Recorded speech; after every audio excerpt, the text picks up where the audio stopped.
আমেরিকার রাজনীতিতে কোনো ধরনের রাজতান্ত্রিক প্রবণতার স্থান নেই, এমন স্লোগানে বিক্ষোভে উত্তাল পুরো আমেরিকা।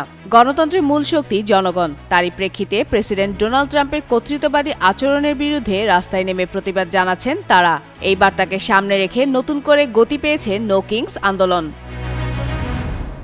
যুক্তরাষ্ট্র ও ইসরায়েলের ইরান যুদ্ধ শুরু ঠিক এক মাসের মাথায় সারা যুক্তরাষ্ট্রের রাস্তায় নামে বিক্ষোভকারীরা। প্রেসিডেন্ট ডোনাল্ড ট্রাম্পের দ্বিতীয় মেয়াদ ঘিরে নানা বিতর্ক জনমনে অসন্তোষ তৈরি করেছে। এই অসন্তোষই এখন রূপ নিয়েছে সংগঠিত আন্দোলনে। আর এই মিছিল ও সমাবেশ প্রেসিডেন্ট ট্রাম্পের দ্বিতীয় মেয়াদ শুরুর পর নো কিংস আন্দোলনের তৃতীয় দফা কর্মসূচি।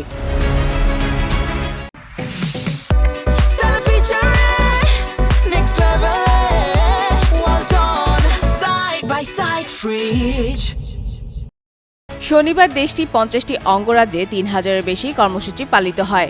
নিউ ইয়র্ক, লস অ্যাঞ্জেলস ও ওয়াশিংটন ডিসি সহ বড় শহরগুলোতে লাখো মানুষের অংশগ্রহণ লক্ষ্য করা যায়। পাশাপাশি ছোট শহর ও রক্ষণশীল এলাকাতেও উল্লেখযোগ্য উপস্থিতি ছিল, যা আন্দোলনের বিস্তৃতি আরও স্পষ্ট করে।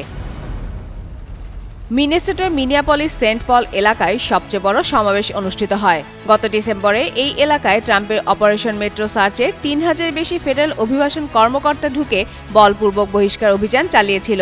জানুয়ারিতে সেই অভিযানে 2 মার্কিন নাগরিক নিহত হন। এই হত্যাকাণ্ড দেশজুড়ে তীব্র ক্ষোভের জন্ম দেয় এবং শনিবার সমাবেশে তাদের স্মরণ করা হয়।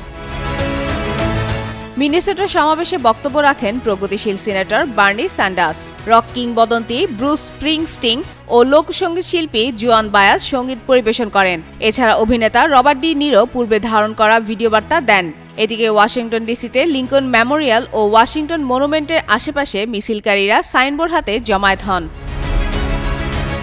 বিশ্লেষকদের মতে এই আন্দোলন শুধু তাৎক্ষণিক ক্ষোভের বহিঃপ্রকাশ নয়, বরং এটি যুক্তরাষ্ট্রের গণতান্ত্রিক কাঠামো ও ভবিষ্যৎ রাজনৈতিক দিক নির্দেশনা নিয়ে একটি জন আকাঙ্ক্ষার প্রতিফলন। সামনে মধ্যবর্তী নির্বাচন ঘিরে এই বিক্ষোভ রাজনৈতিক পরিস্থিতিকে আরও উত্তপ্ত করে তুলতে পারে।